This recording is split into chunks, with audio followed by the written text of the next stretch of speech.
Hello, viewers. Tonight, I'm going to be responding to comments. Occasionally, I don't really have the time to respond to them all in in typed format. So I've decided that every now, and I've already done this before for some comments where I do a video response. I do that sometimes. So if you receive a heart, you know I've read the comment. If you don't receive a heart, it means I haven't read it. So you know I read it if you receive a heart. If I don't respond, then don't worry about it because I may be making a video to respond to those comments. Alright. The first comment is from Red Moon Blood Moon, who commented on Claymore Manga Reading and Commentary, Chapter 3. Alright. It's interesting that it seems possibly Claire had no mission to kill Ayoma in the town that she brought Rocky to from his attempt at following her over the desert after getting banished from his village. But she was hunting the Yoma. Was she just doing that for Rocky to be safely left in the town, eliminating the Yoma, or was she just going to kill it anyways, despite not having a mission for doing so? Or maybe she did have a mission to kill it. Possibly it was from another town that gave her the mission, and she had followed it here, along with taking Rocky with her, without this town knowing about it yet. And that is an interesting question. I've never really thought about it. It could be that maybe she just wanted to protect him. I don't know. I mean, it's an interesting theory. Maybe she was just, maybe it was just a job, or maybe she was doing it to, who knows? I can't really tell.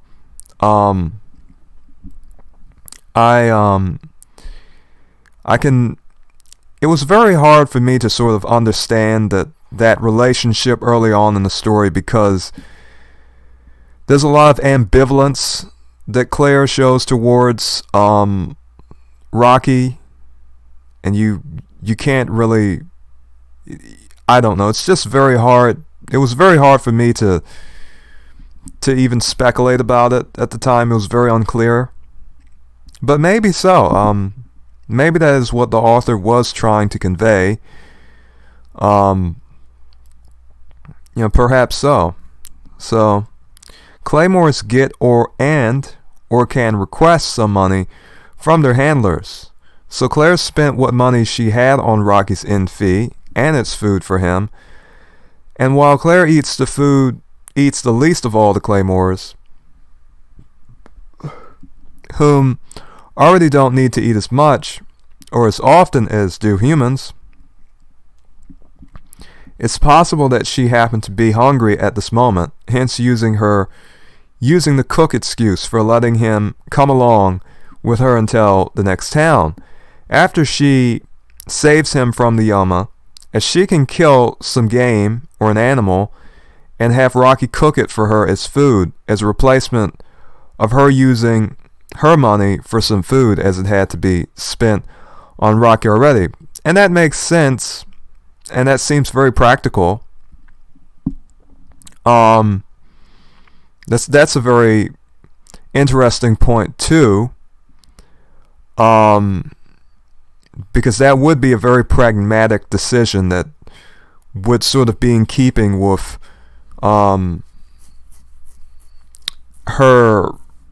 her disposition of being sort of a character that is really trying to express that she's just doing her job and it's nothing personal, so to speak, especially during the beginning of the series. That makes a lot of sense. Interesting way to look at it. I mean, I certainly didn't think of that that would be a financial, matter that she would have taken into account. But also, I didn't know that they could, I don't know. I mean, I had read this once before, but I didn't know that they could keep some of their money from their handlers. If so, that is very interesting because it would make sense that they would have some money. It would make sense that they would have some at least. Alright, the flashback is Claire's first time getting targeted by a Yoma, with it killing her brother and taking on its form, eating her parents, similar with what happened with Rocky with his older brother Zaki, their parents, and then their uncle too, and then pouncing on top of her, with an unknown Claymore swooping in to save her, and yet Orphan Claire, for whatever reason or cause, never got picked up by the organization, which is very unusual, but we'll get more to this later if I remember. But yes, the use of parallels in this manga there's a heavy use of parallels in terms of different characters, with Rocky and Claire having a similar childhood, with them having a similar type of, I guess, mentorship in a sense, with Claire sort of having the person who's going to come in the story later, and I don't want to spoil it and I've already spoiled it in early on in the beginning, but I'm going to try not to keep doing that.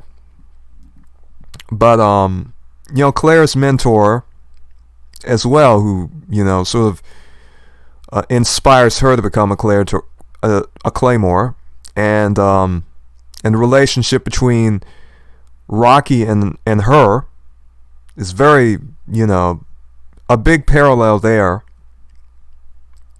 and that's very interesting. I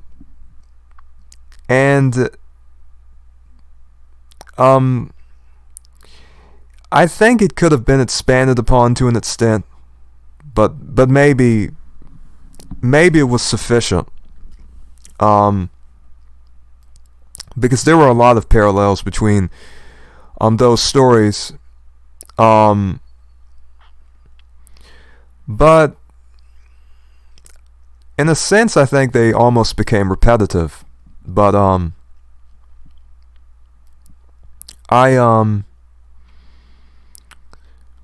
mean, we'll see more about that later in the story. We can't really say very much about it right now. But anyhow, also the whole name, identity, forgotten thing.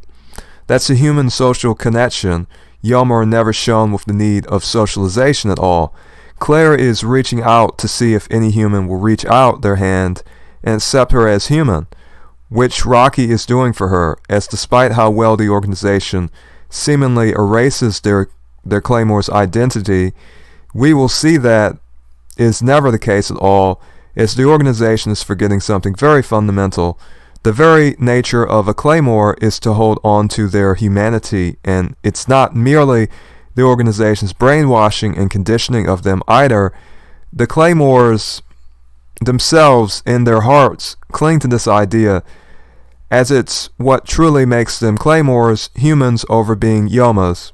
It is what truly separates the Yomas from humans and Claymores.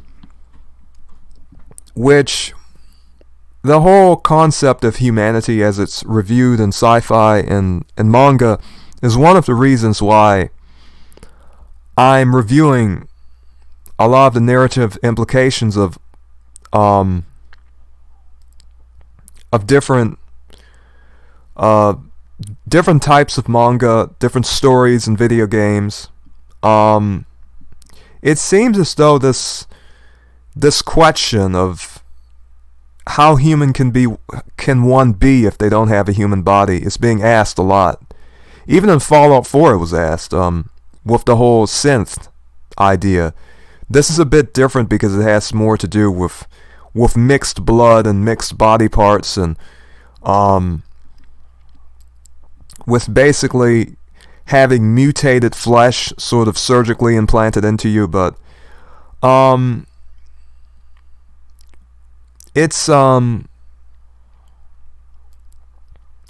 it's very common, especially in the more tech, the more robot android type mangas and sci-fi content, media, what have you. And I'm very interested in reading Battle Angel Alita as well for the same purpose. And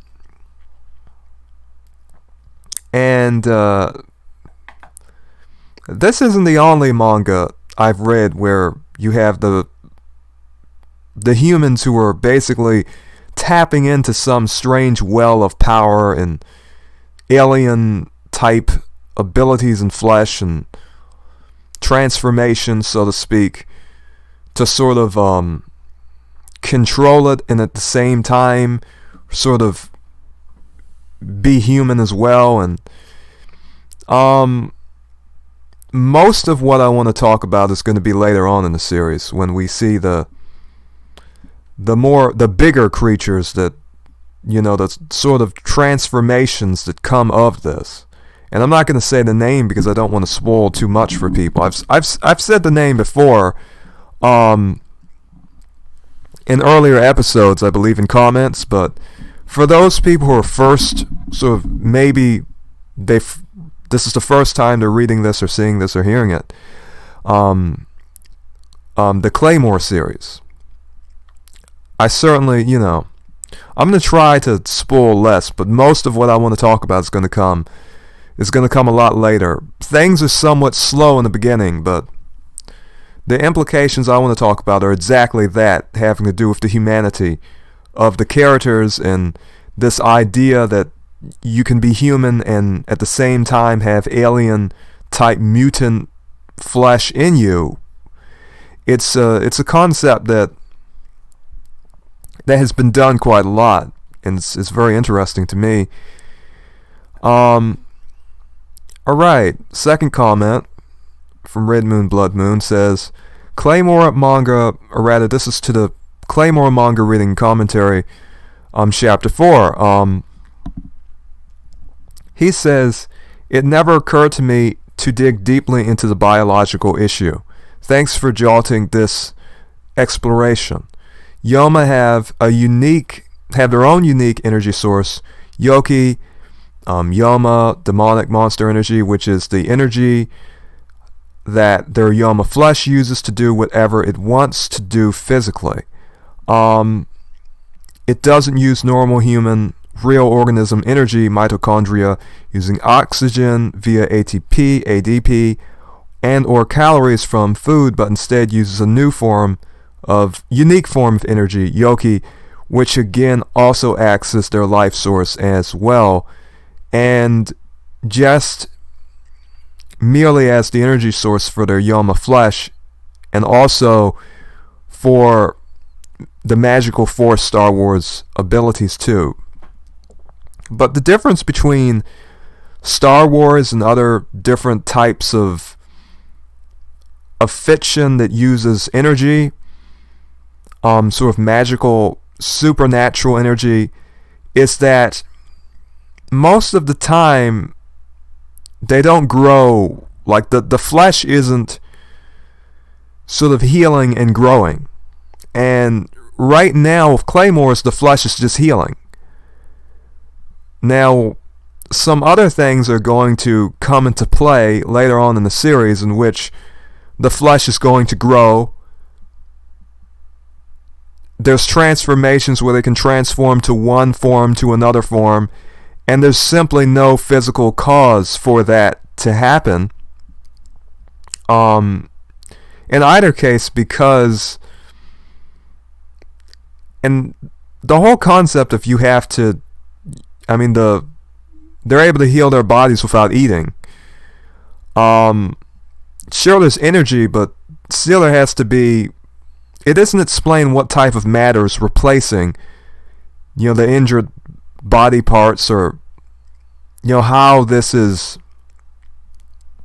possible. But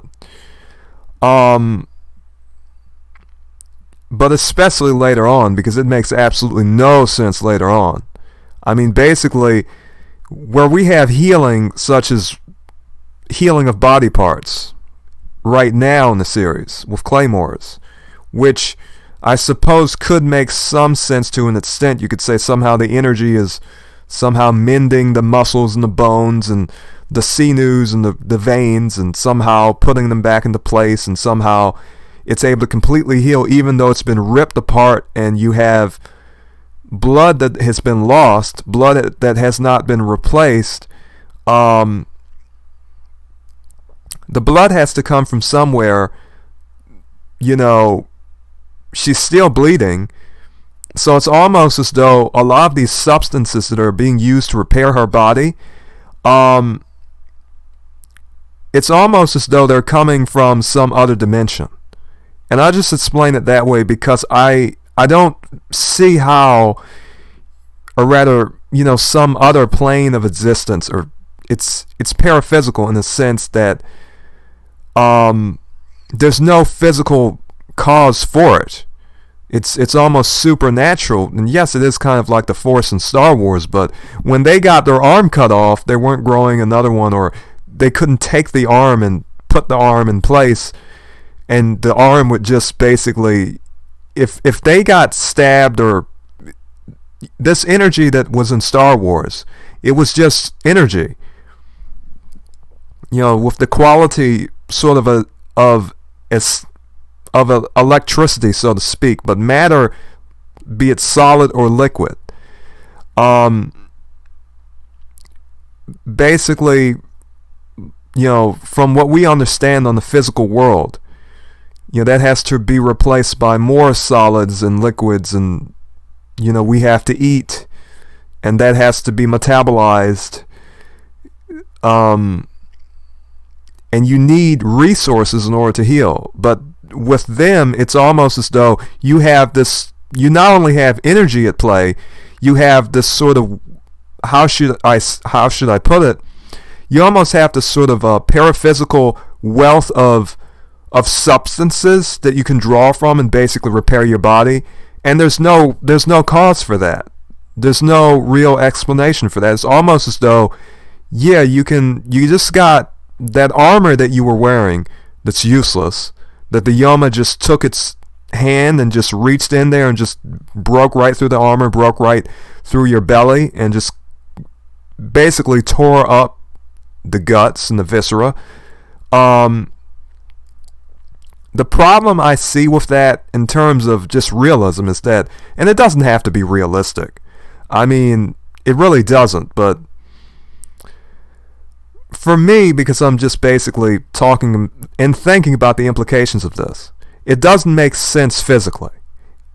It makes sense paraphysically because one could say there's some manner of paraphysical substances that are being drawn upon. There's some type of wealth or bank of paraphysical substances, because they're not metaphysical. These aren't vague abstract concepts. It's physical, but it doesn't have any physical cause. And later on, it's going to be very apparent. I'm going to talk about this again because when I continue to read, and just as I had said, it's 155 chapters. That's quite a lot. I may have to slow down somewhat, but it is an interesting concept that they present in this manga that I don't think makes any real sense, because if you lose blood, blood needs to, sure, you can say it's Yoma blood, it's Yoma energy, it's Yoki, but if you lose, substances, it's, you still have to replace it with something. Something has to constitute those, those body parts that are being injured. It has to be constituted of something. It's almost as though it's whatever they're getting to repair their bodies is almost as though it's from some, and sure, the Yoma flesh is, one could say it has its capabilities, but this goes beyond the functions of a body. It's almost paraphysical, supernatural, or what may be called magical, because there's really no, the explanation for it scientifically. But of course, it doesn't have to have a scientific explanation. It's fantasy, but even though it's fantasy, it's later on this becomes more apparent. Okay, I can sort of look past the fact that they can heal their body parts, they can heal their bodies. But when we read later on, the things that seem to happen are very, very, very strange. They don't make very much sense. In my opinion. Okay. Now that I'm digging into this really does get into the yoma being parasites, viruses, but even more specifically mitochondria, producing, creating their own unique yoki that is both energy and their source of life too. Check out Parasite Eve 1. And I was just thinking about this. I actually had the page up right now, because I was just thinking about the fact that this does sound like Parasite Eve. It sounds like that type of bio-horror, the type of bio-fiction, in which they use sort of scientific explanations for a lot of this fiction that doesn't quite make sense. Sure, there's scientific explanations that they get into, that they try to explain to us, but I mean, later on in the Claymore series, we're going to see things like that look kind of like this, and this is what I mean. It's sarcosis. And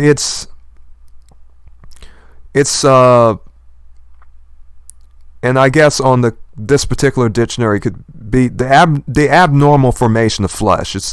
Or it could be Steinman's medical dictionary. It's the abnormal increase of flesh.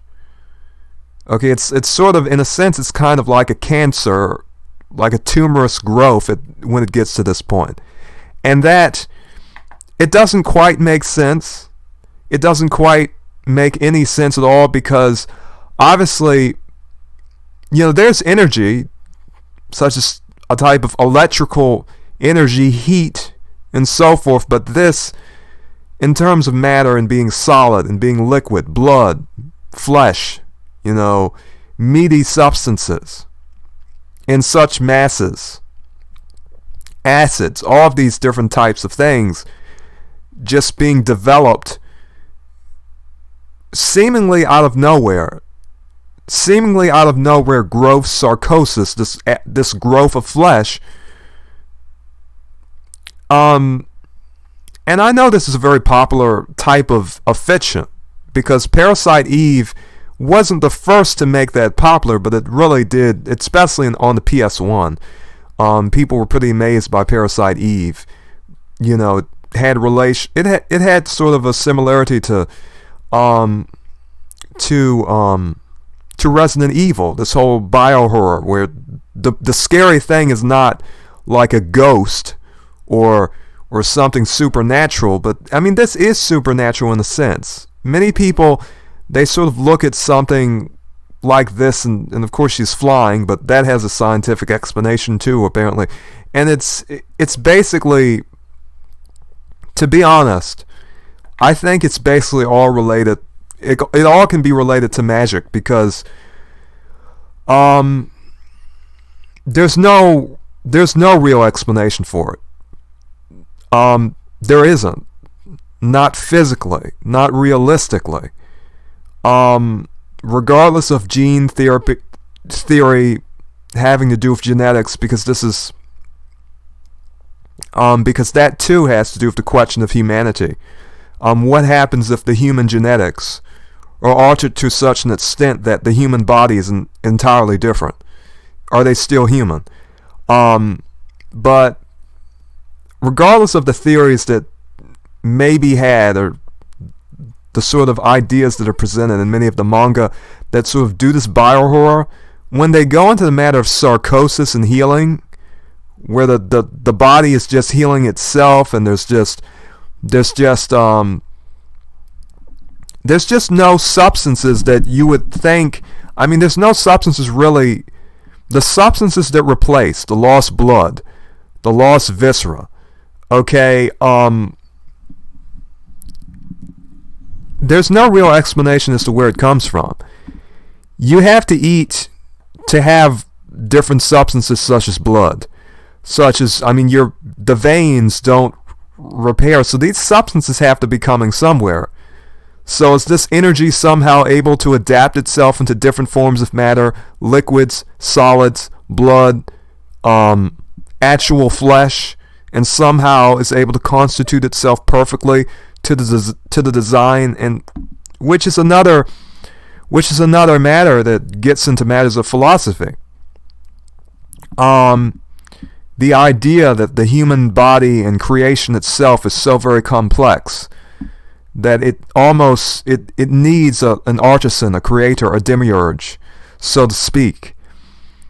And it's almost as though that energy would have to be intelligent. Not only would it have to be intelligent, it would have to be paraphysical. It would have to interact and react in such a way that would be personal. Almost as though something with a consciousness would have to control it. Alright? Because that's very specific. Not only is it energy, such as just some type of a very simplistic form of energy or element, such as electricity, or fire or heat, or what have you. But I think my question is more, where are the substances to repair the body? Where are the substances to transform into the creatures that we're going to read about later in this manga? Where are they coming from? And I would say, based on what I've read, and I've read this manga about once before, that's never really explained. So I can only imagine that it's paraphysical. There's no physical cause for that. There's no physical cause for where that is coming from. But yeah, before I'd even read that comment, I already had this pulled up because I was thinking the same thing. I was thinking this seems an awful lot like Parasite Eve, and a lot of us people who especially played the PS1 generation of games, we remember all of this stuff.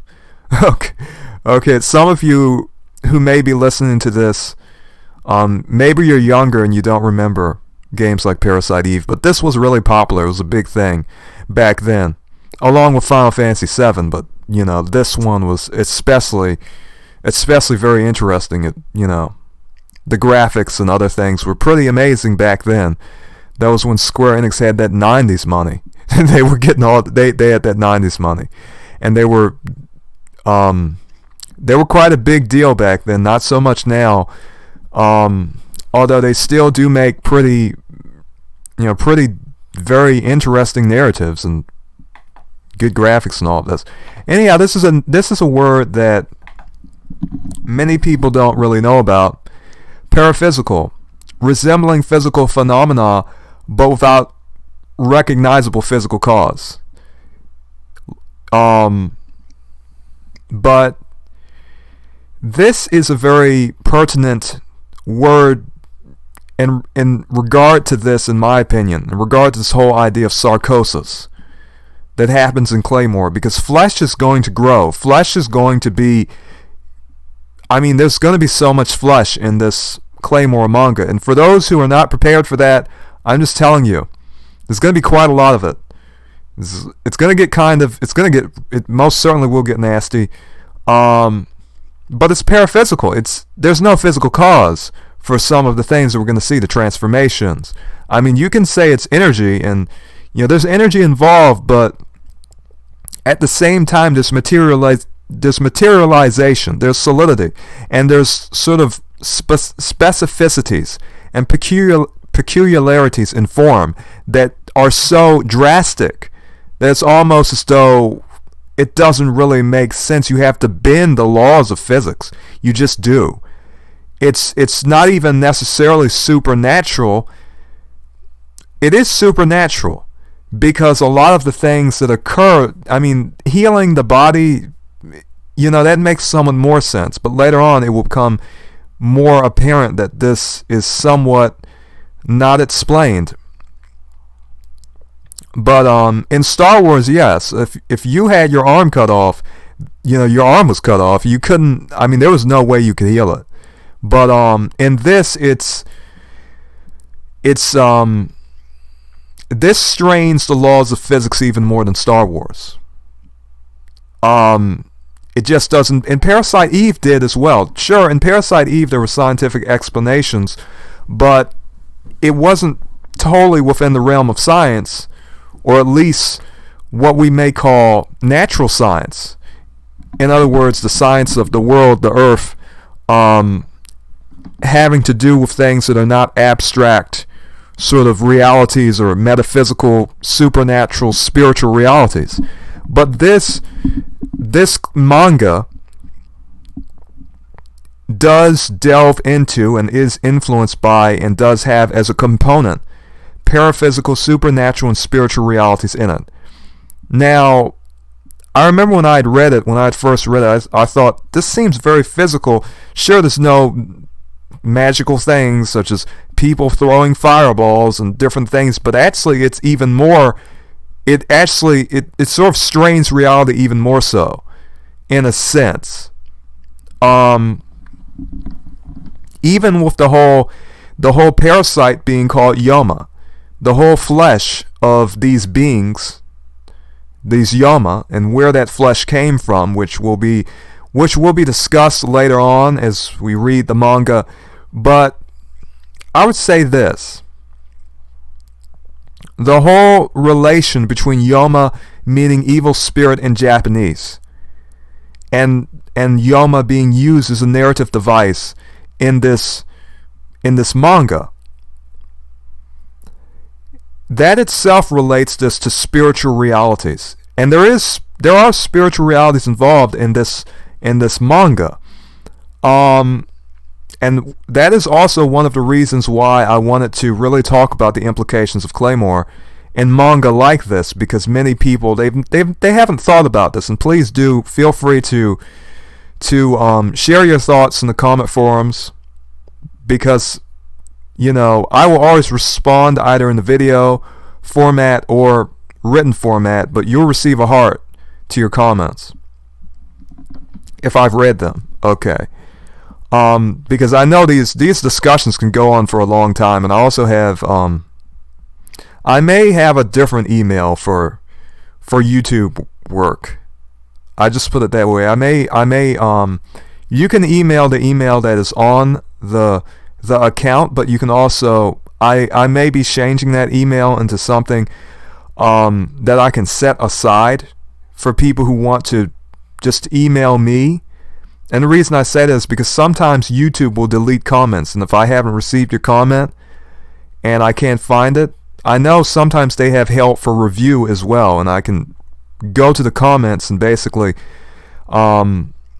review it and authorize it, but sometimes YouTube will just take comments off the forum. So I'm glad I have as many comments as I do that show up.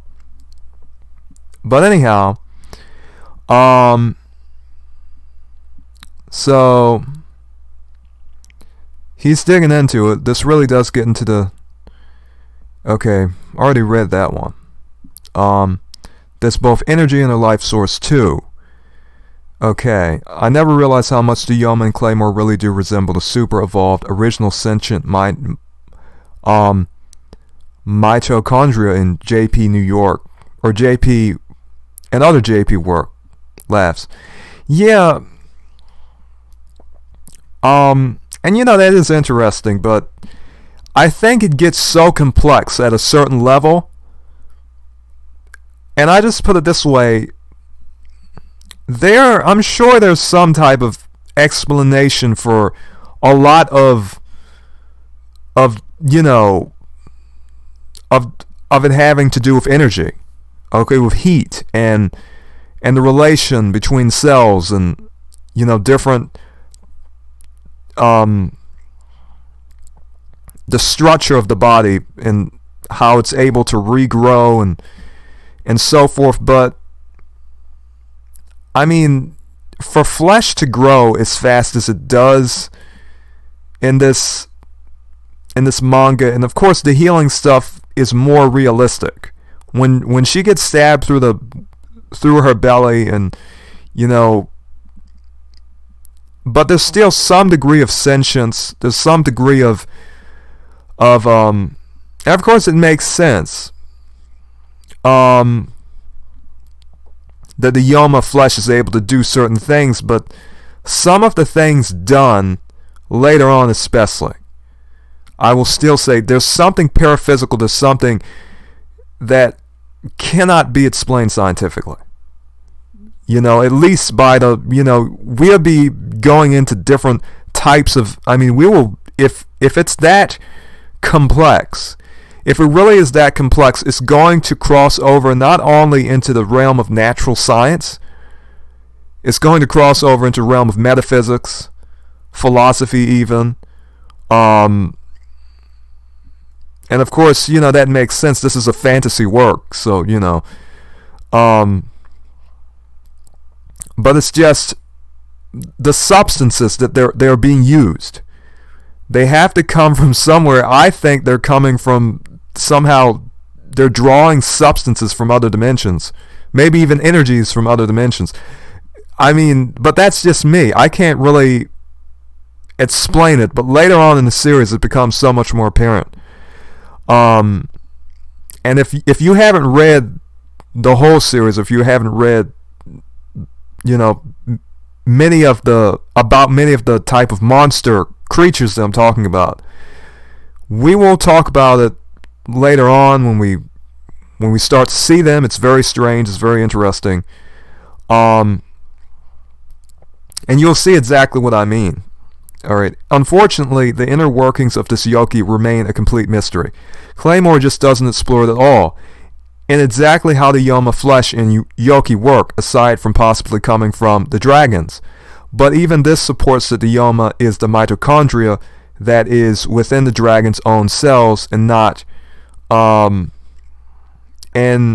myself, I always use dictionaries, because I will admit that I'm not familiar with all words, and natural science is not. It isn't something that I'm necessarily familiar with.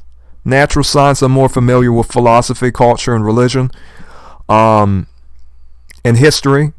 So these are the organelle containing enzymes responsible for producing energy. This mitochondria from WorldNet.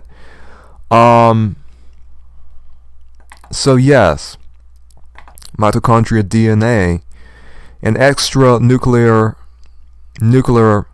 double-stranded DNA found exclusively in mitochondria that in most eukaryotes is a circular molecule and is maternally inherited. And that does make sense, but it's I don't know. I still feel as though they're drawing upon something outside of themselves. That's just how I explain it in my mind. It's almost as though you're getting different substances from other worlds. Because and they don't explain much about the dragons. But I believe, as far as I know, they don't even talk about. They talk about dragonkin, don't they? So the kin are related to dragons. I thought they talked about dragonkin. I don't think they were actual dragons, though. So your kin are your relatives, as far as I know. And I can take a look, but I'm not going to talk too much about the sort of dragon component of this, because I don't want to spoil too much for people. If I can keep it very general without spoiling too much for people, then I just try to do that. But he says it supports that The yoma is the mitochondria that is living within the dragon's own cells, and not a part of the dragon itself, but as a separate organism, just like a mitochondria is from all of its host organisms in real life. So in other words, like, so the dragon itself is the host. Mitochondria's host are the cells themselves working with the nucleus symbolically, which all organisms have cells, of course. As cells are what organisms are, it's the basic lowest building block of unit of life organisms. Claymore's making even more sense now. I'm always learning something new with Claymore. And it's, it's very interesting to think about fictional works. Because even though, and I think many of the authors don't go into this much detail in terms of thinking. Some do. Some authors do, especially in Elden Ring and the FromSoft people, who are very, who basically hide their narratives. But in terms of Claymore, I don't think he went into this much detail because, right now I think the idea of there being some type of physical explanation makes sense right now in chapter 4 or chapter 3 rather. But when we start to see the creatures that these that are going to be shown later, it's going to be really straining all sort of understandings of earthly physical law. But anyhow, Claymore really does take after Star Wars and its force in mitochondrians, conjularines. Laughs, but all the fictionalized mitochondria and its energy-producing properties enabling all physical abilities of all organisms. While Claymore truly is realistic and scientifically based and explanatory more than I ever realized, I think that's true to a degree, but I think it goes to a point where it strains the basis of science, basically. Of basically, in science, science means knowledge in Latin. And basically, our earthly knowledge, especially later on, is very much strained in this fantasy. Later on, it's very strained. With a body being able to heal even though it's lost a huge quantity of blood and she's been stabbed, she's been gored through the abdomen with a monstrous arm, and you only eat maybe a chicken leg or that little lizard that she ate, that was a big lizard, but she didn't eat much. But there has to be substances to repair our bodies, and even that, maybe one can sort of come up with some manner of idea as to how that makes some sense. But when later on in the series, when we see whole growths of flesh and all types of weird transformations, sarcosis in a sense, and it's almost as though the substances that are being used, there's no real physical explanation for how those substances are being obtained, about how those substances are growing, because there's just too much at that point. And it's almost as though the variety of different substances and what they become is so drastic and so sudden, and when they're able to basically, and I have to say that's the difference between fiction and reality. Is that I don't know, but I think it strains our the knowledge, the worldly knowledge that anyone has of those types of concepts. I really do. But it is interesting. You can think a lot about this stuff. I used to, I still do. That's what I'm doing now. But I think it strains believability. I think it strains all of those physical scientific laws. And it goes beyond them. So much so that it goes into the realm of metaphysics. It goes into the realm of paraphysics. It goes into the realm of the supernatural. Okay, it goes into the realm of what we would call magic. Magic is a very vague word. Comes from the word magus. And the word magic basically does not mean... the word magus means wise man, but magic basically is used to explain anything supernatural, unexplainable. And some things can be explained to a degree. However, I think in terms of Claymore's narrative, it goes into the realm of magic. It goes into the realm of magic, of the unexplainable. It really, it really does to me. Okay, let me continue reading. P.S. Oh my God, or OMG. OMG. I don't say... I usually try not to say oh my, anyhow. Yoki says their life force too, just as mitochondria affects the aging process too. Grins. Yama are specifically mitochondria, not merely a virus or parasite, but mitochondria itself. Well, fictionalized new unique mitochondria creating Yoki energy. Grins. Instead of normal energy via its ADP process. Laughs. Maybe unique mitochondria that exists only within the dragons originally, as it can cross species very well, as we know, LOL, but while all other life has the normal mitochondria. Very interesting. And I can't really say. That is interesting. But I just think about goodness, I almost forgot. Oh yeah, I remember. It just makes me wonder, this energy would just have to do so much. It would have to become physical. Because that energy would literally have to materialize in the physical flesh. That energy would have to materialize into liquids. That energy would have to, it would... I don't... there's a lot of... I just put it this way, it's very high fantasy. It's not high fantasy in the usual sense, but it's still high fantasy. I'll put it that way.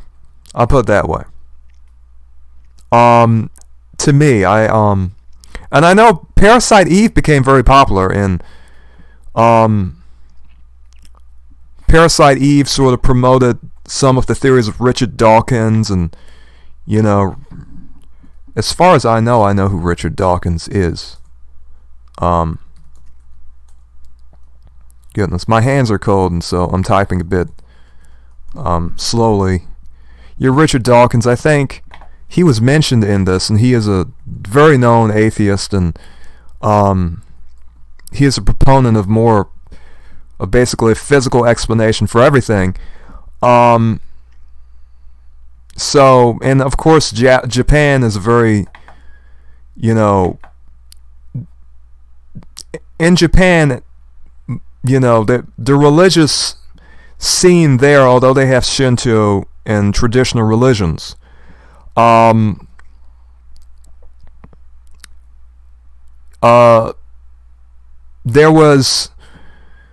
there's a very scientific understanding of nature and reality, regardless of their deference toward kami spirits and this idea of different spirits.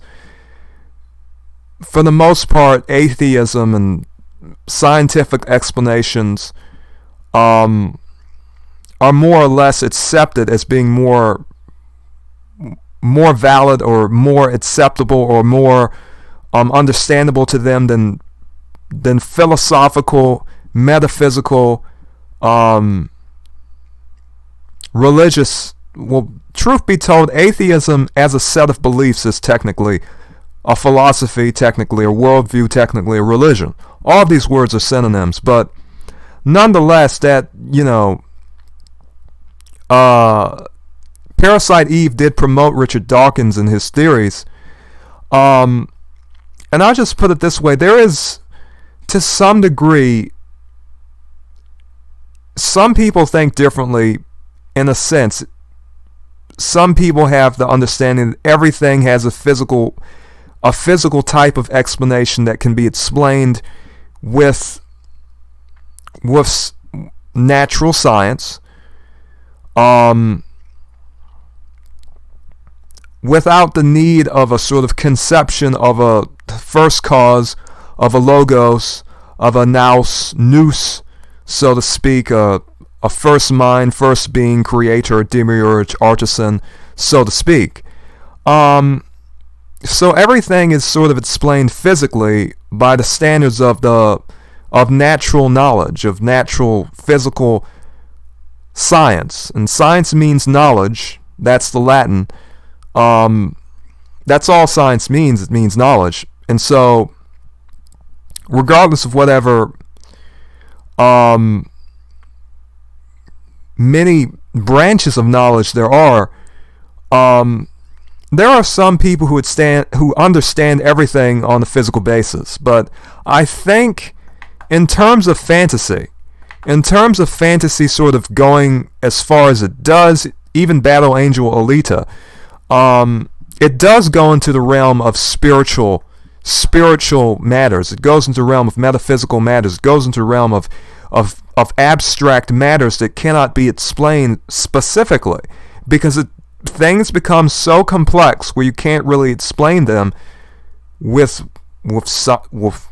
natural scientific laws, and you eventually come into contact and into sort of you sort of come into a situation where you are having to apply these abstract ideas, very abstract ideas that aren't necessarily specific.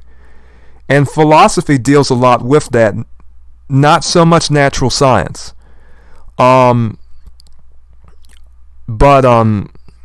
that is a very that was just something I thought about when I thought about Parasite Eve. But yes, I'm very familiar with that game.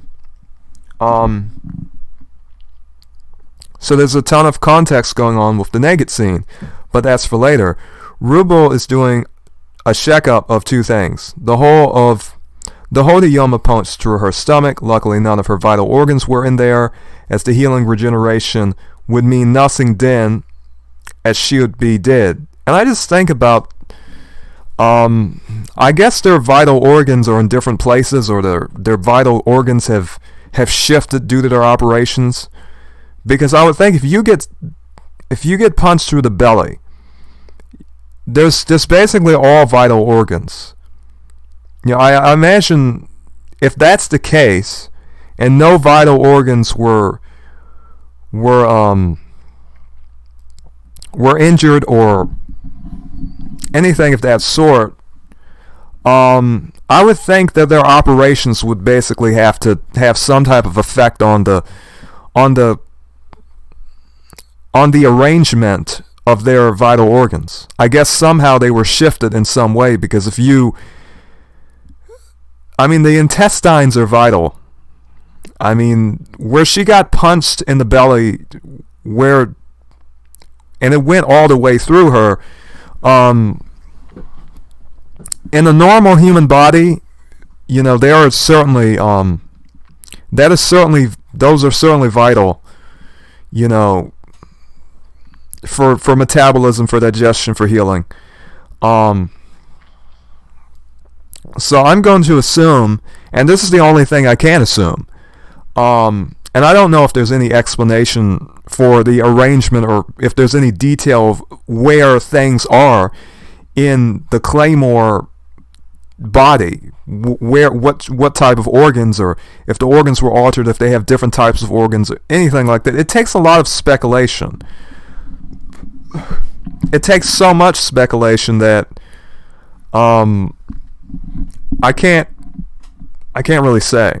So something else, but that's for later. Also, Rubel Ruble is having some deeper meanings to what he says.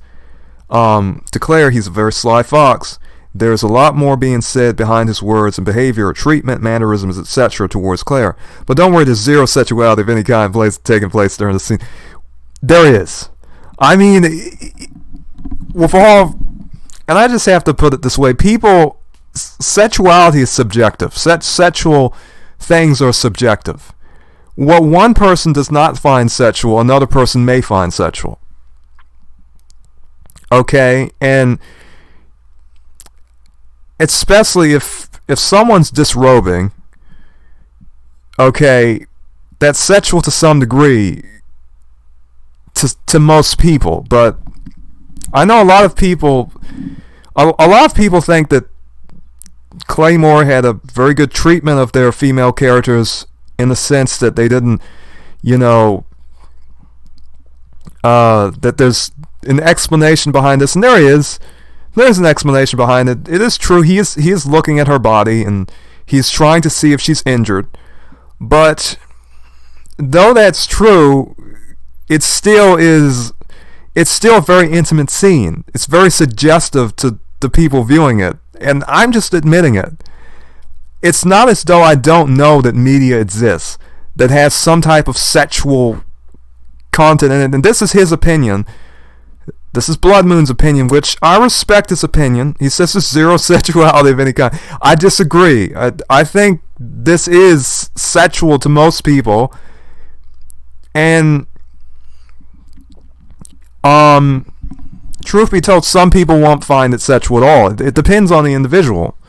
But I mean, even the foot thing. I mean, some people take that as being sexual. I mean, people take different things as being sexual, and even the whole idea of they're very skinny, they're very svelte, they're very sparse in terms of form and figure. I mean, and I just put this way.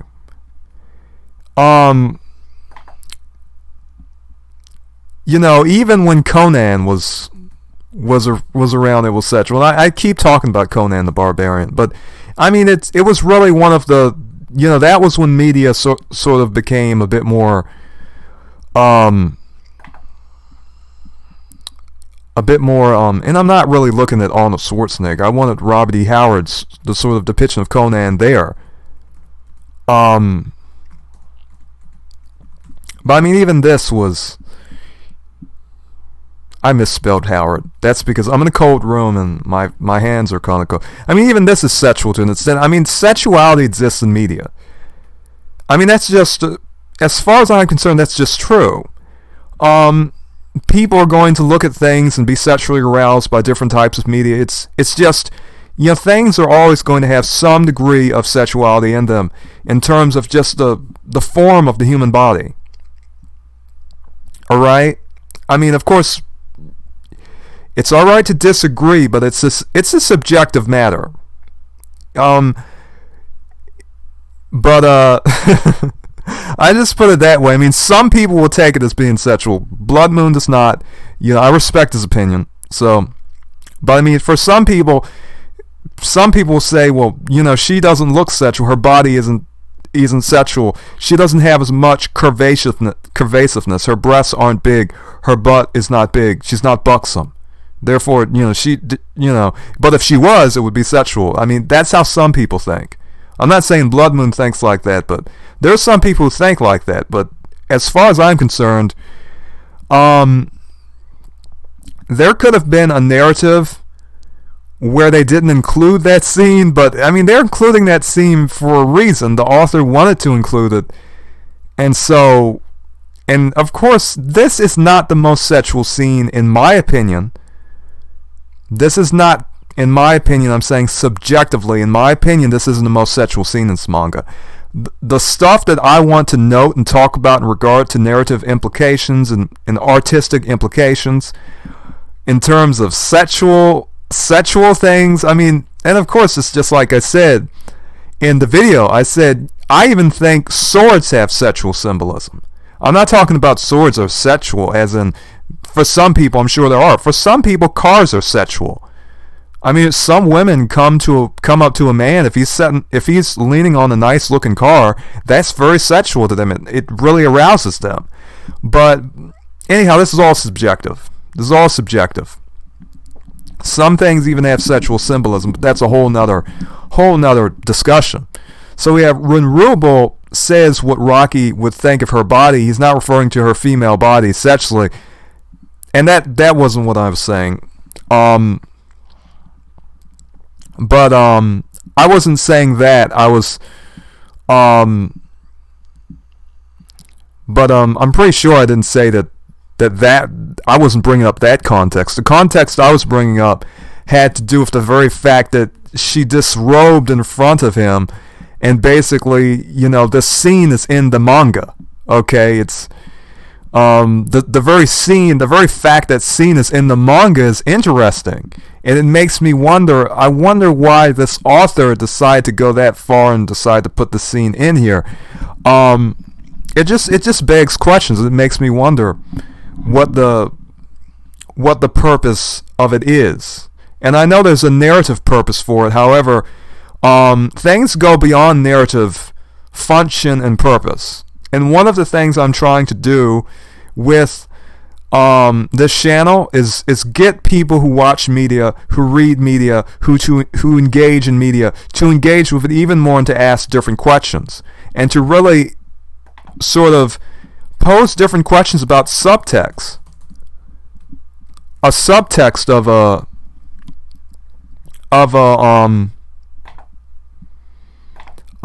something in media, the implicit or metaphorical meaning, or what might be called the implied message or subject of something that is written. I mean, there's not only subtext, there's hidden subtext as well. There's when the artist makes something, or you have a hidden or second meaning behind someone's words. In other words, asking questions that go beyond the narrative function of what is presented in the story. And I don't know if many of the people who are watching this channel are able to do that or want to do that, but that's what I do. I do that plenty. If you watch the channel, you're going to see me. I'm going to be asking questions deeper than what the narrative presents. That's one of the things that got me really annoyed by the FromSoft community, is the FromSoft community would just read the story and say, this is what Solaire did. He did this, he did that. And they're basically sort of repeating. And that's not the case with Blood Moon. Blood Moon asks, he goes into detail about all types of things. He's thinking. Okay. FromSoft community is a whole different story. But anyhow, basically what I want to do is ask things about different media subtexts. And so if it seems as though I go into the sexual dynamic of the characters and I'm sort of analyzing them to a very large extent, I'm saying, well, this woman is, because this is commentary on the go, so to speak. This isn't my usual content. And what I mean to say is that I had expressed my opinions more or less about I had expressed some of my ideas about Claymore during my first reading in an earlier video called Meditations on Media Claymore. But let me see. But that video was basically me reading the manga first and basically sharing my opinions at the time and some of my observations at the time. And I will admit I did have some degree of that video, I just put it this way, it was somewhat opinionated. I just put it that way. It was somewhat opinionated. And so if you want to see that video, this is it. This was the blog that basically talked about some of my ideas, but I'm basically continuing the conversation, and the commentary I give in these readings is, it's a bit different than what I would give during a blog, but some of the things I don't necessarily talk about in detail, but I try to. But yes, I mean, the sexual things, everything. I'm going to look at everything. I'm going to talk about everything. I'm going to give commentary to just about everything. Okay. And that's already, and that's exactly what I had thought. He's talking about how Rocky would think of her as a monster, as a claymore, as having this weird body, and I did understand that, but sometimes I will talk about some of the things I see in the narrative, and I will say, this seems somewhat sexual, because, and and I know people disagree, but I have to be honest. I have to share my honest opinion, because that's what this whole experience is about. And there's more stuff going on as well. Again, a lot of context, a lot of plotting and scheming, etc. stuff. And I agree. Ruble is a very, very scheming. He has, the organization is very it's quite nefarious. It's quite nefarious. We'll get more conversations between Ruble and Claire, and also Galatea and Okay, I'm gonna try not to. That's more spoilers. I'm not even gonna say the names, because I don't want to spoil too much because people may want to watch this just from straight through. If I ever get to chapter 155, I'm trying to, and you know why I'm trying to do this, because manga reading projects often don't have a very, very long lifespan. It's something a bit different. Most people, if they want to watch the manga, they just watch the anime, and the manga has a lot of different things in it that anime most of the time does not have. But there was someone who was reading Berserk, but I think he stopped. There was a person who was doing a reading project for Berserk, but I think he stopped. Okay, there's about 6 videos here.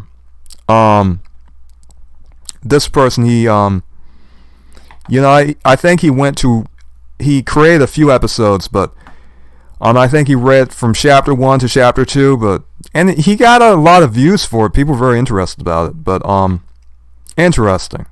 Very interesting. But I'm probably going to try to read Berserk one day. Berserk is another very long manga, but most of these manga, many of the chapters are very short. But my commentary adds length to it. I guess that's just like a wellspring of content, which is good. It's good to have something to talk about. I talk a lot. If you haven't noticed. Anyhow, in terms of no sexuality taking place, it's Ruble himself who teaches Claire in the art of seduction. Okay, I'm not gonna. Yeah, I mean, the coming chapters. People, if you don't want to be spoiled, then you can skip some of the stuff that I'm reading. And I know I've been kind of fast and loose with spoiling things, but I'm trying not to. Something that Claire and Claire alone, well, there's another too, is taught along with the other stealth, deception, etc. Arts too, but that's for later, getting ahead of myself. Shudders, I will never try to imagine Ruble teaching Claire the art of seduction. Shudders, that is very, that would be very, of course some people are into that thing. Some people like older men and younger, yeah, but I mean that's a whole industry of erotic content that that some people do not, some people quite like. Even my dirty mind can't handle that imagery of Ruble knowing the art of seduction. Well, maybe he did in his younger days. I mean, I don't know. Of course, this is all fantasy. It's just speculation. Very funny, very funny, very funny comment. Okay. Let's see. The big plot twist is that Elena is an awakened. Now that is very interesting. I didn't notice that, but that makes sense. Why she is saying, why is she distorted looking? That makes a good point. She's forcing herself, her old Claymore form and appearance, for a funeral meeting with Claire. That's why Claire says that, and that makes sense because, well, And we'll read more about these different forms later in the manga. I'm going to try not to spoil too much for maybe new viewers. Okay. This is why Claire says that she thought Elena would be more distorted looking. Claire, of course, knows that they don't age and would look the same, but she knows Elena is already awakened, and that thus her surprise at Elena forcing herself to still have the form appearance of herself as a Claymore. This is, I think, the only example, but it could be wrong. The awakens, which is something we'll see later in the story, and this is kind of a spoiler, can change into their old Claymore forms. And the previous chapter also showed us that the normal Yama can also take on the form of a Claymore too. That's right. Okay, we also get a hint of the Claymorization process. Claire and Elena were comforting each other as they endured the Yama flesh, mutating and changing their human bodies into Claymores, as they were imprisoned in the cells beneath the organization headquarters. Okay, as they wait to see if they can resist the Yama flesh or not, awaken or outright die from it. Yes, becoming Claymores is a very brutal process. Very few are successful, or actually successful in becoming Claymores, but this isn't revealed until much later on in the manga, and it is even worse too, but not getting into all the stuff yet. And it is, very interesting. It's, I don't think the manga goes into detail into the exact surgery, but and many other things. I mean, it's very much up to speculation, but if you do read the earlier chapters and you take note of some of the things you read and you read it over again, you do sort of notice different details that you overlook, that I overlooked. And now that I'm reading again and reading these comments, I do sort of, realize that, that does make sense that she wasn't transformed then, but she had held it back, so to speak. Quite a lot of sense.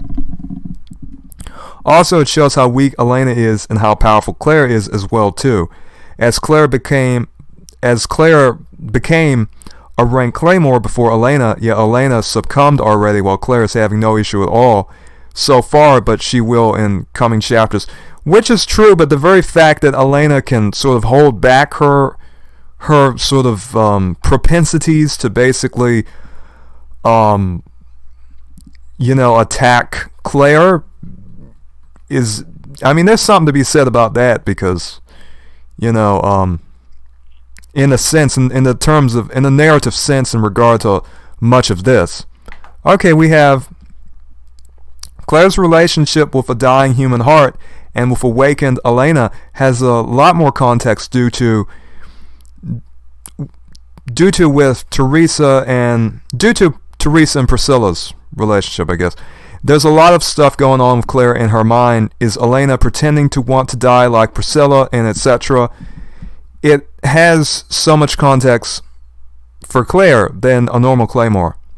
Actually, most Claymores don't even know that Claymores become awakens. Claire is the exception amongst the low, weak ranks, which is actually most of the Claymores, as it's only the top 5 ranks that are the true source of the organization's actual power, at least with their Claymore army. Laughs. Okay. And those are all very interesting points. Very good comments by Red Moon Blood Moon. And a lot of it we're going to get to talk about different implications later on. Right now, in the beginning, they're discussing a lot of the basic concepts that are going to be presented, but most of the implications that I want to talk about are going to be later on. But anyhow, let me see. Oh, yes. Now, the Forspoken videos, I didn't think I was going to make Forspoken videos. So Cloud says, thank you for being your own man and speaking against the hatred. And this is about the Forspoken, a game Square Enix released called Forspoken. Okay, which And I just say it this way. This is a new game that has come out. It's very, it's like most games. Dungeons and Dragons, swords and sorcery, that type of thing. Magic. I talk a lot about the implications of magic and sorcery and different witches, witchcraft, all of these things during, and the relation to, just different games and different media. And so I was quite surprised when I saw Forspoken receiving so much backlash, because I thought this is exactly what most people like in media anyhow. I mean, I say this as a Christian who's not really, I'm not a proponent of this type of stuff. However, I see the bias. I mean, it's just a lot of bias for me to see, I review this type of stuff. I review media. I review implications. That's what I do. I consider myself to be basically, I try to be as non-biased as I can be. And so I'm thinking, well, Forspoken is like any other game about magic, dragons, the supernatural, okay.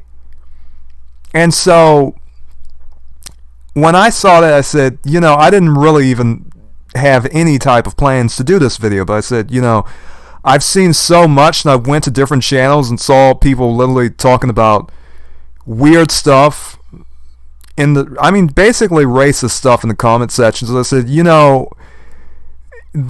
I think I'm going to show some people some stuff that's going on, because for those videos, I just went to Griffin Gaming chat.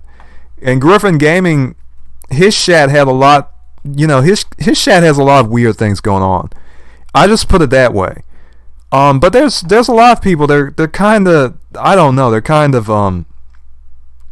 the level of vitriol that they're showing towards that game is a bit much. It's a bit much. And I've seen games like Cyberpunk. Cyberpunk was messed up to begin with.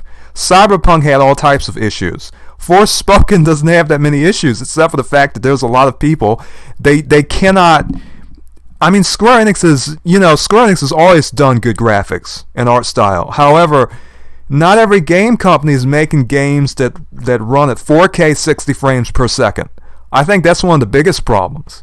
And people say, oh, this game looks terrible. And I'm thinking, how? I just simply don't understand it.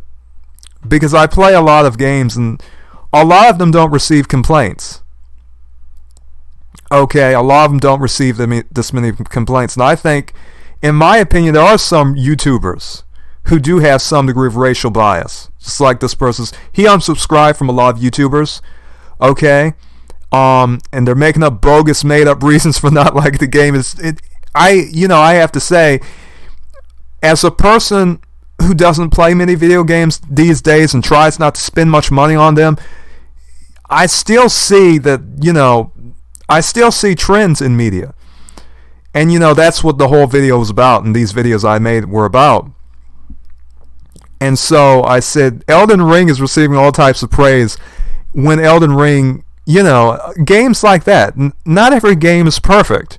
But when you have so many people just, come after one game that's much like many other games that are made, magic, sorcery, so on, so forth, the basic narrative concepts, the basic fictional ideas, okay, it's not much unlike Heavenly Sword, Assassin's Creed, Final Fantasy, Lost Odyssey, okay, all those types of games. It's for me, it's on a level. It's on the level of those games. It's basically just a JRPG, okay. And I thought most folks liked the JRPGs, most RPG folks. But yeah, so I had those comments from Cloud, and he says, it opened up a lot of wounds, and I would just say for me, I've gotten used to it, because it's and yeah, it can get personal, but at the same time, for me, it's just, I already know media is biased at this point. And it's true. It's like there's zero. It basically seems as though there's zero celebration of any type of the fact that you have characters and people in media, or at least fictional characters, because people in media is, as in real people. Sure, it's nice to have real people in media, but it's also nice to have fictional characters of different races. And so, I've come to expect some degree of bias. I'll just put it that way. But it is true. If you're an Afro-American person, you've seen what happened to this game and just how mean people were. It can get on your nerves. It got on my nerves. I'm a person, let me just put it this way. I'm a person who often deals with religion and philosophy. I cover media as a means to explain and to understand it and to sort of have different conversations that are philosophical. But when I saw this, I said, wow, it's kind of interesting that the reviewers are just so biased. But, it's just interesting. So I've made my videos. And, because that relieved a lot of stress from me just to release those videos. I'm glad that Cloud and some other people benefited from it. I'm glad they did. I had a fun time making those videos, but I will say something about these videos. I sounded a bit too loud in them because I had raised the volume. I still had the volume raised from the time I had made another particular type of video. And let me see what that video was. If that video seems loud, I'll explain exactly why the videos about Forspoken seem loud. Because you see, those videos were they were a bit loud.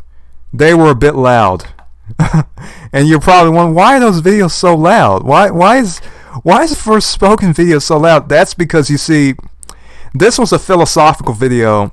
I recommend everyone, if you want to learn something, if you're a Christian, if you're not a Christian, if you're just a person who's interested in philosophy, Stoicism, Platonism, if you're interested in concepts like the first cause, causality, entropy, and regeneration, and all different types of concepts, and you just want to gain a better understanding of different concepts, this is a good video to watch. The reason I say this is because I had raised the volume for this video because basically there was a scene in it. There was I was trying to get people to think about the flowing river, because I'm talking about causality in relation to the first cause. And I said, I need some river water to make this sound sort of like a river, because I wanted to really impress upon the viewers that I'm talking about flowing, I'm talking about the nature of God. The nature of God is the nature of activity. The nature of God is not the nature of stagnation. And so in order to discuss this whole idea of the first cause, of fate, not necessarily fate, but of causality, and its relation to reality, I decided I'm going to play the sound of a river. And so the sound of a river was it was loud in the background, so I said, I'll raise this video up by 4 decibels. Well, what happened was I still had my settings for my free video volume booster on 4 decibels, and I had raised that volume up too much, and that's why these videos are loud. If you want to know why these videos are loud, that is why. Let me make sure the volume, my microphone is recording. Okay, the microphone is on. And I also use voice meter, and that's up 12 decibels. So that makes my voice a lot louder. Okay, voice meter is very good to use if you want a program to help you have a louder speaker, a louder microphone, I mean to say. If your microphone doesn't sound very loud, you can use voice meter. Okay, anyhow, now what I was going to do is yeah, but I'm glad he liked it, because I didn't plan to make those videos. That was sort of a response I had, and that video in particular, the one he's talking about, is Haters and Lovers of Forspoken. I made a whole playlist. It has so many, and that was just to prove to myself. Let me show you what I did to prove to myself that Forspoken was being received well, and that what you're seeing now is sort of some news that is not particularly true, because I mean I have people from Japan. There's Americans, there's Afro Americans, there's Euro Americans, there's all types of Americans of different races, and playing this game. There's people from Japan, there's people from Russia. Okay, there, where's the Russian woman? This woman's Russian. She's playing the game. Okay, there's people. I mean, let me just tell. I have 177 videos, all different types of people playing it. Okay, so I mean, what you've been hearing, oh, nobody's buying the game. Square Enix is gonna go out of business. Square Enix is gonna go out of business. Nobody's gonna buy this game. People are buying the game. People playing the game. This guy, OG Gaming, he's an OG. He really, he really liked it. But he said, I've been hearing bad things about this game all the time. He really liked it. Okay, and I got to see a lot of people who it's fun. It's funny when you go and search for YouTube videos, and I'll just put it like this. Let's say you search something, right, and you use filter. A good thing to do to find new videos is just to filter it from, today, this week, and you get videos you don't usually see, okay? You do. That's an interesting thing to do. And so I found a lot of YouTubers who I normally would never find. Okay, so, that was interesting. Well, let me go back to my channel page, because I like it to, I mean, I don't necessarily edit, I just use OBS. And commentary. I mean, some people do videos where they edit, not so much me. I don't really have the time for it. I don't have the expertise for it, so I depend on OBS and my vocal range and hope that I sound good enough to make these videos. Now it comes from Adriano Bajones. I don't know how to pronounce these Spanish names. Anyhow, now this is in response to the video for Spoken's Bad Press, Elden Ring comparisons and comments. Now, I had done in this video some comparisons to Elden Ring because people would not stop comparing Forspoken to Elden Ring, and I said, okay, let me do some comparisons to Elden Ring and see what Elden Ring, what are the problems with Elden Ring, since apparently Forspoken has problems that people keep talking about. So I said, I'm going to do some comparisons, and that's what I did. And what I had done, one of the things I did was address the speed fiasco, the reused animations, and as well as the input lag. When you push circle on your PlayStation controller or whatever, and you try to dodge in Elden Ring, your dodge is slower than it was in Dark Souls 3 and Bloodborne. It was common knowledge even when the game had first come out, and it's still the case now. So this guy says, don't fix what's broken, and I said, what's broken? Basically, he says to reuse animations from Elden Ring. And basically, I said, it comes with the caveat that the reused animations, they worked better. They were faster in Bloodborne and Dark Souls 3. Okay, and, I'm not some connoisseur of these games, but it's just that, I'm going to admit that certain things are just not as good as they could have been. So, he was kind of interested, and he said, well, that's fine, but you're kind of making this look bad. You're kind of making a point of it. And, I said, because other people comparing that to, to this, to begin with. Oh, and if you want to, I can stop this. I've been moving too fast. I basically just wanted to respond and give a general overview, but you can find the comments on the videos, too. But, so he was just glancing through the videos, and he told me to summarize it, and I just said, hey, because he wanted context, and, because he hadn't watched the full video, he didn't get the full context, and, I just said, hey, to summarize, I'm basically talking about Griffin Gaming's chat. I'm talking about some of the things that I've observed of people just comparing, Elden Ring and Forspoken. It's not a good comparison to me. They're two different types of games, I say. Okay. Now we have Leak. He says, without getting into the similarities between Claymore and other things, it's simply a really entertaining work of art. I know the anime leaves out a good deal in the arc it covers, but Claire's powers still feel earned. Yes, she's stoic, but when she gets going, she has more bloodlust than anyone else. And I would agree, you know. And I said she's a rather strong lead character.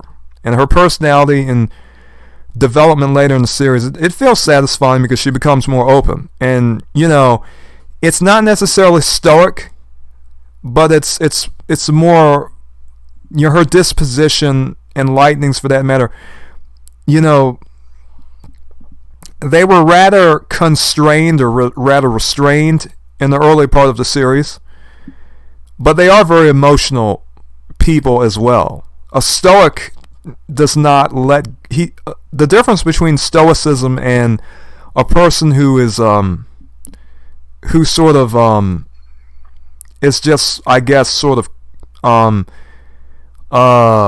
not necessarily socialist, that a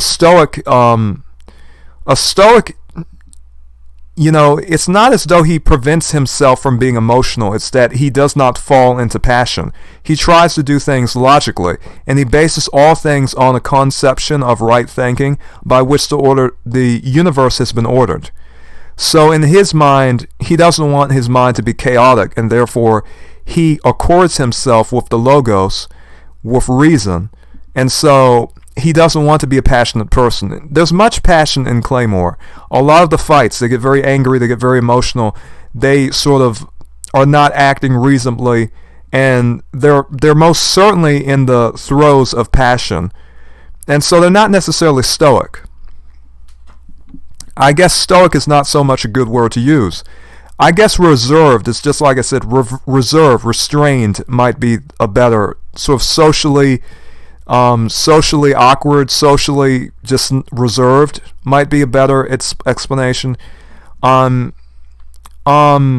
anyhow, he says simply an entertaining work of art, and one moment, please.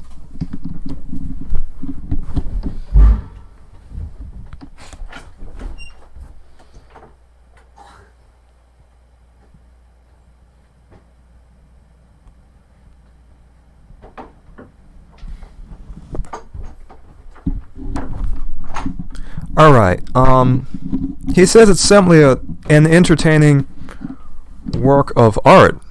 And entertaining, that word has connotations in the definition.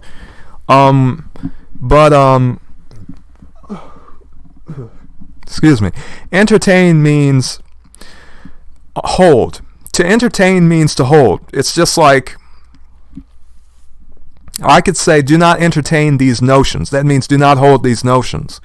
Holding is, you know, you're retaining something. You're retaining something in your mind, or you're being held in place. The attention, the mind is being held.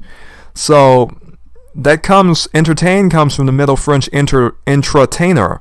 So my study is to ask how media holds us, how it entertains us, how, you know, what is specific about the media that makes us, that sort of holds our minds in place. What do we really like about it? Why are we watching it? That's the question. So criticism and critique births some very interesting discussions. You know, so I do a lot of critique here. You could call me a critic. You could call me a critic in a sense. And these were other comments that Red Moon, Blood Moon had made. They're very interesting. There were quite a lot of them. I responded all of those to in writing. So, you know, if you want, you can take a look at those. You know, very interesting. But I'm going to go to some older comments that I had made regarding, you know, those are very, very interesting exchanges to have with him. Okay, very interesting indeed. Let me see. Oh, those are, I don't know what that is. I guess those are pre-made replies. I didn't even know you could do that. Well, I gave it a heart. I didn't know they had replies you could say thanks for watching and different things. I may use that at some point. This was the Kundalini is not the Holy Spirit. If you don't know what Kundalini is, it's a spiritual concept in the religion of Hinduism. It's very specific. Kundalini means little coiled one. They have a concept of a fiery serpent crawling up the spine, and when it crawls all the way up the spine, you sort of reach enlightenment and sort of become yoked to some type of energy in the universe, the supreme being, the sort of conception of a type of chaotic consciousness, this type of a supreme being, so to speak. You melt into it. There was a man named Truth Seeker, an individual who was very popular in the church, so to speak. And when I say the church such as in that way, I'm merely saying the body of Christ. A very popular individual, in what might be called the Christian community, though it's not necessarily a community because we're not all, I'll just say the church. But basically, Truth Seeker, he says the Holy Spirit is Kundalini, and that the two concepts can be conflated. I disagreed with him, and I made a whole video about it. Anyhow, OP says it goes even deeper, and it's an interesting video if you want to see some of the intricacies of what is going on in the church in terms of different people's disagreements, different discussions that are going on. There are a lot of people who want money, they want influence, okay, and it's good to know who is genuine and who is not genuine, and you have to really talk and discuss and really consider things in order to really be a good judge of character.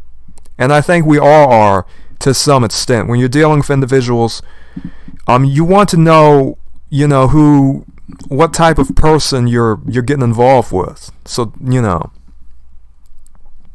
so that's sort of what that's about. So OP says it goes deeper. I said I agree. Now, Johnny Marine, I've seen Johnny Marine on a lot of different videos. I've seen Johnny Marine before.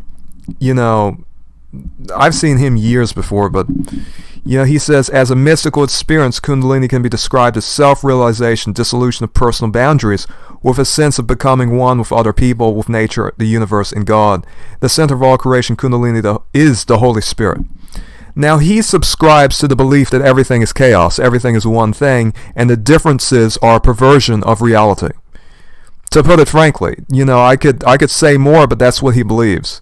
He believes that, the idea of God creating differences is an illusion, and that basically everything that we perceive is chaos, and that our ideas that things have differences is in other words, it's a delusion we have. And I could read through my comments to these, but it's just a long discussion, because this type of discussion has been going on. It's been going on probably since the beginning of religion and religious thought and philosophical thought, so to speak. Stephen Clark says, right on, Great Spirit is everything there is. The Creator is all living. Great Spirit is the Tao, the supreme source of all. Here, Stephen Clark, he conflated Great Spirit, which is, type of Native American concept in Taoism. I don't know if he's talking about the Great Spirit of Native Americans, but he's conflating two different concepts, which you often see in New Age religion. But there's a lot of people who think that. But I think it kind of made them a bit annoyed, or a bit irritated to some extent, because I had talked about the symbolism of the serpent, the idea of monism, the idea of everything being one thing that some people believe. But if you want, this video talks about that concept, and and some other videos I talk about that concept as well. This is an old comment by the Merle Gray, and it just has to do with the video. He said it would be better if it was cleaned up a little, and I said that it came from a longer video. I'm going to be doing more Elden Ring content at some point. But yes, these were basically the comments for most of my videos. I may do this sort of comment response type of video just to do all comments at once. I mean, because there's so much to talk about, and this is basically a video too, so the more videos I make, the better. So and it's very interesting to talk about some of the things that you, the viewers, happen to bring up. Very, very interesting. All right. Fare you well, and may the Lord bless you.